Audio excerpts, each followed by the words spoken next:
जब बच्चे बाहर पढ़ने जाएं तो उन पे ध्यान देना चाहिए, नहीं तो।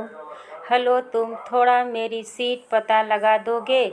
मुझे नोटिस बोर्ड नहीं दिख रहा। कमर पे हाथ रखे वो लड़की मुझसे ऐसे मुखाबित थी जैसे उनका कोई हक हो मेरे पे, जबकि जान पहचान के नाम पर हम दोनों में बस इतना ही था कि चंद घंटे पहले दोनों एक ही बस में इस इंजीनियरिंग ट्रेड्स का एग्ज़ाम देने पहुँचे थे। उसकी ऐसी बेतलुफी देख मुझे जोरों की हंसी आई, पर वो बुरा न समझे इसलिए मैंने खुद को एहतियात सामान्य रखते हुए उसका रोल नंबर पूछा। वो रोल नंबर बताते हुए खुशामद के अंदाज में बोली, प्लीज़ हेल्प कर दो, मैं यहाँ तुम्हारे सिवा किसी को भी नहीं जानती। मैंने मन ही मन सोचा कि जानती तो वैसे मुझे भी नहीं हो, बस अपना काम निकलवाना है। उसका रोल नंबर देखने मुझे नोटिस बोर्ड नहीं जाना पड़ा, क्योंकि वो मेरे बाद ही था, तो जाहिर है सीट भी मेरे बाद वाली ही थी। एग्ज़ाम से निकलने के बाद 2 घंटे की बातचीत में मुझे पता चला जितनी क्यूट वो दिखती है उससे ज़्यादा क्यूट उसकी जनरल नॉलेज है। एग्ज़ाम दे के वापस लौटा तो दिलो दिमाग में वही तारी थी, हल्की से मेकअप और कंधे पर बाल वाली वो लड़की हमेशा मेरे आँखों के आगे रहती थी। जिस गाने को सुनता वही गाना उसमें फिट बैठने लगता। उसकी बेवकूफ़ियाँ भारी बातों की यादें मेरी सारी बोरियां दूर कर देती। शायद उसके संग का असर मेरे पे ही हो गया था, इसलिए 4 घंटे साथ गुजारने के बाद भी न तो मैं उसका नंबर मांग पाया था, न ही उसका नाम पूछने का मजहम उठा पाया था। अब ये हाल था कि रोज़ उसका चेहरा देखकर अनुमान लगाता कि उसका नाम क्या हो सकता है, और बीएफ में सर्च करता, मगर रिजल्ट के रूप एफबी सर्च बॉक्स से मिलता तो सिर्फ अफसोस, बस एक ही उम्मीद बची थी मिलने की। जब हम दोनों को एक ही बस से काउंसलिंग के लिए जाना था, एक दिन वो मौका ही आ गया। कंधे पे बैग लटकाए और कान में ब्लूटूथ लगाए जब मैं बस में चढ़ा तो वो आगे से दूसरे नंबर की सीट पे बैठी हुई थी। मैंने ठहर के उससे एक भरपूर निगाह डाली। खुले बालों और नाक में सोने की बाली पहने हुए आज दिल में उतर जाने की हद तक खूबसूरत लग रही थी। उससे नज़रें मिली तो मुस्कुरा के मैं पीछे की सीट की तरफ चढ़ने लगा। तभी उसने आवाज़ दी, अरे तुम्हारे लिए ही ये सीट रखा है, और अपने बगल में खाली पड़े सीट की तरफ इशारा किया। ऐसा लगा कि मैंने आज तक जितने भी पुण्य वाला चेक भगवान के यहाँ डाले थे, सबका सब भगवान जी ने क्लियर कर दिया हो। धर्म की कथाओं में मैंने सुना था कि अगर कोई गलती से भी किसी व्रत को भूखा रह जाए तो उसका फल उसे ज़रूर मिलता है। पिछला मंगल भूखा ही निकल गया था, शायद उसका फल था। ये मैंने अपने चेहरे पे हल्के से नापसंदगी के भाव लाए और जाके उसके बगल में बैठ गया, ताकि उसे लगे कि मैं उसके पास बैठकर उस पे एहसान किया हूँ। बस जब चलने लगी तो कुछ देर इधर उधर बात करने के बाद उसने अचानक ही पूछ लिया, क्या इतने दिनों से तुम मुझे याद कर रहे थे? चोरी पकड़े जाने से जब मैं गड़बड़ा गया तो और कुछ उटपटांग बोलता ही कि वो हंसते हुए बोली कि इन दिनों मुझे हिचकियाँ बेहद आ रही थी, तो मुझे लगा कि तुम मुझे याद कर रहे होगे, क्योंकि दूसरा तो कोई है नहीं याद करने वाला। मैंने गहरा सांस लिया और बोला कि अच्छा, फ्लर्ट कर लेती हो। वो खिलखिलाकर हंसने लगी। बस 8 बजे से चली थी। अभी रात के 12 बज चुके थे तो सबको भूख भी लगी थी। इसलिए ड्राइवर ने किसी लाइन होटल पे गाड़ी रोक दिया। मैं चाहता था कि वो मेरे साथ डिनर करे, पर उसने अपना मजबूरी बताया कि उसकी फ्रेंड भी है, उसके साथ ही खाना है। आधे घंटे बाद जब खाना खा के स्प्राइट का कैन पे काउंटर पे बिल जमा कर रहा था तो वो मुझे कॉर्नर वाली टेबल पे अपने फ्रेंड के साथ दिख गई। मैंने अपना कैन उसके तरफ झुका के पूछा कि वो भी पिएगी। जवाब में उसने मना कर दिया। फिर भी मैंने 2 कैन लिया और वेटर से उसके टेबल पे पहुंचाने को बोल के होटल से बाहर निकल गया। बाहर निकला तो बड़ी ज़ोर से सिगरेट पीने का मन किया। बैग चेक किया तो 2 गोल्ड फ्लेक और 1 क्लो था। मैंने क्लो जलाई और होटल से थोड़ा दूर जाके कस लेने लगा। अभी 2-4 कस ही लिए होंगे कि उसका फ़ोन का फ्लैश लाइट मेरे चेहरे पे था। ऐसे तो मैंने उसके ड्रेस के हल्के से झलक से ही उसे पहचान लिया था। फिर भी मैंने पूछा, कौन हो? जवाब में वो कुछ बोलने के बजाय फ्लैश जलाए रही। फिर कुछ देर में खुद ही बोली, अच्छे बच्चे सिगरेट नहीं पीते, और फिर तुम तो अब मेरे अच्छे बच्चे हो। मैंने कस लेना जारी रखते हुए कहा, मैं कब से तुम्हारा बच्चा हो गया बाबू। अगले पल ही वो दांत पीसते हुए सर पे सवार हो गई। फेंकोगे भी या अभी और फुटेज खाओगे? मैंने सिगरेट होठों से अलग किया और उसे घूरने लगा। वो सीरियस हो गई थी, शुभ मजाक नहीं कर रही थी। सच में प्यार करती हूँ तुमसे। मुझे लगा कि माहौल बोझिल हो जाएगा, इसलिए चुहल किया कि मैं तो सोच रहा था कि इस सिचुएशन में तुम मेरे होठों पे अपनी होठ रखोगी और पूछोगे कि तुम क्या। जलता हुआ सिगरेट मेरे नर्म हुए होठों से ज़्यादा ज़रूरी है। उसने हंस के मेरे हाथ से सिगरेट छीन के फेंका और बोली कि ओ मेरे सस्ते बेसखूबियाँ, चलो अब इलायची खाओ, नहीं तो रात भर में स्मेल आएगी और मैं सो नहीं पाऊंगी। एडमिशन बगैर होते होते वो इतना करीब हो गई, गर्लफ्रेंड से कम आदत ज़्यादा लगती थी। मैं खुद उसके इतने प्यार से हैरत में पड़ जाता। जब भी साथ होती तो जमाने भर की बातें ढूंढ लाती और सुनाती। मैं उसके चेहरे के तरफ तकता और खामोशी से सुनते रहता। अक्सर जब वो फ्यूचर और करियर की बातें करती तो मेरा हाथ अपने हाथ में लेकर संजीदा हो जाती। उस वक्त उसके चेहरा ऐसे लगता जैसे बुद्ध ने अपनी सारी शक्ति और मासूमियत उसके चेहरे पे छोड़ रखी हो।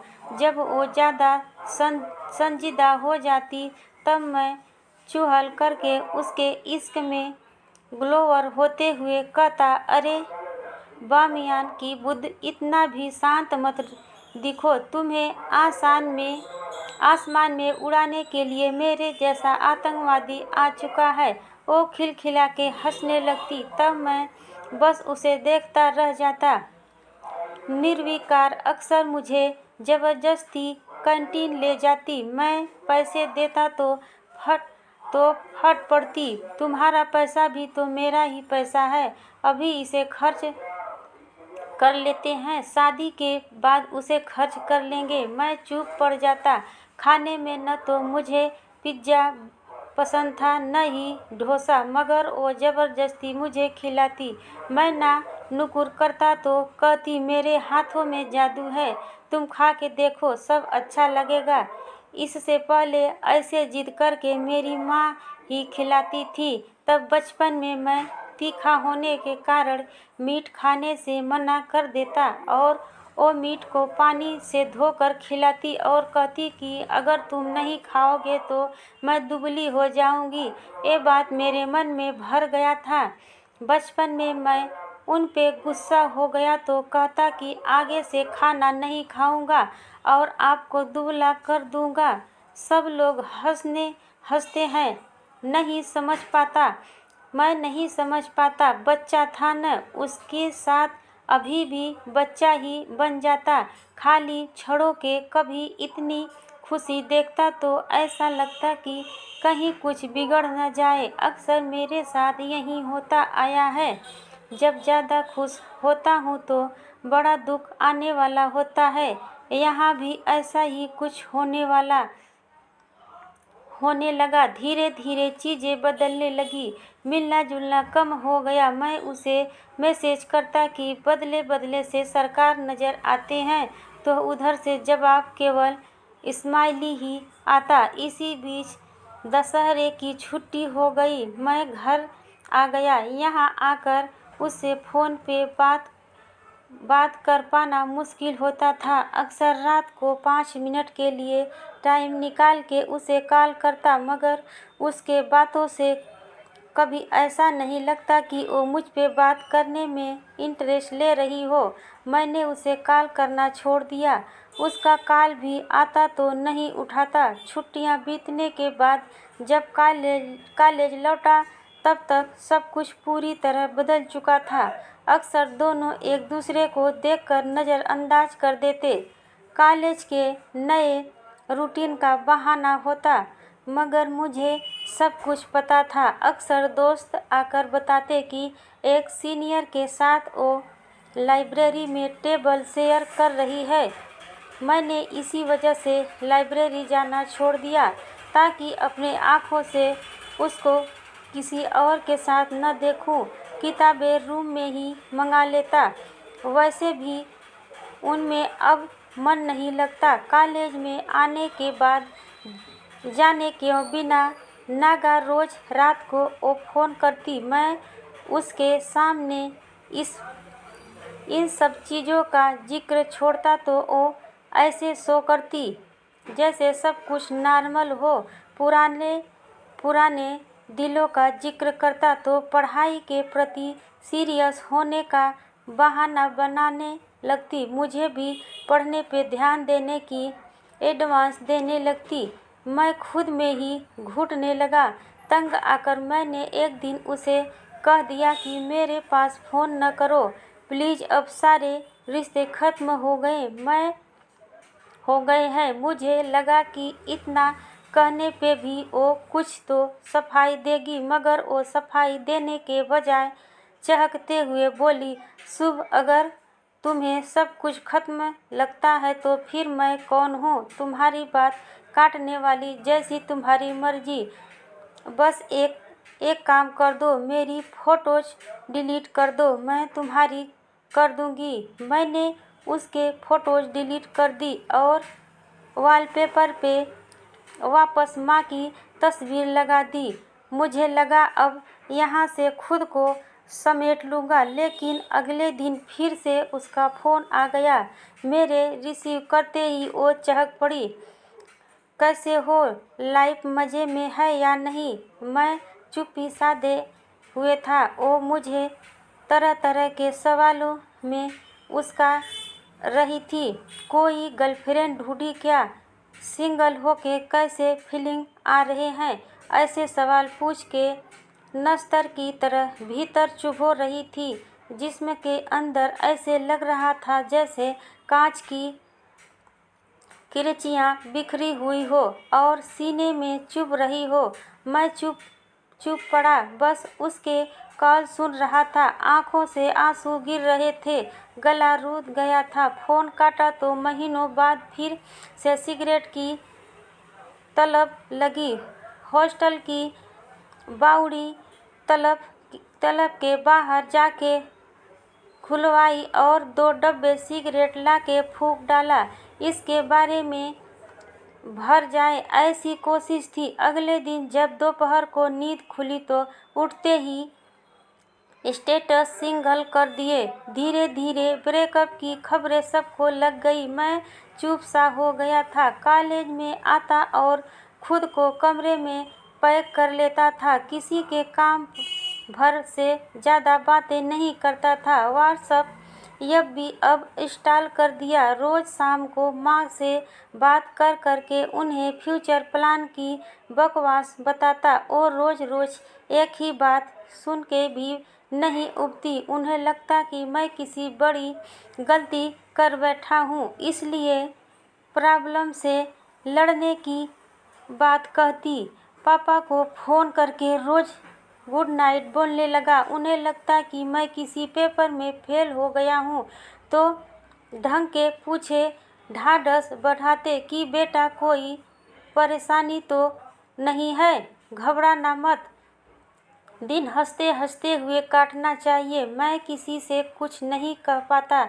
इधर रूममेट अक्सर बताता कि कैसे वो किसी भी सेक्शन में जा रही है। वो सब लड़के उसको मेरा नाम लेके ट्रोल करते हैं। जहाँ जाती है सब उसे जोर जोर से मेरा नाम लेके बुलाते हैं।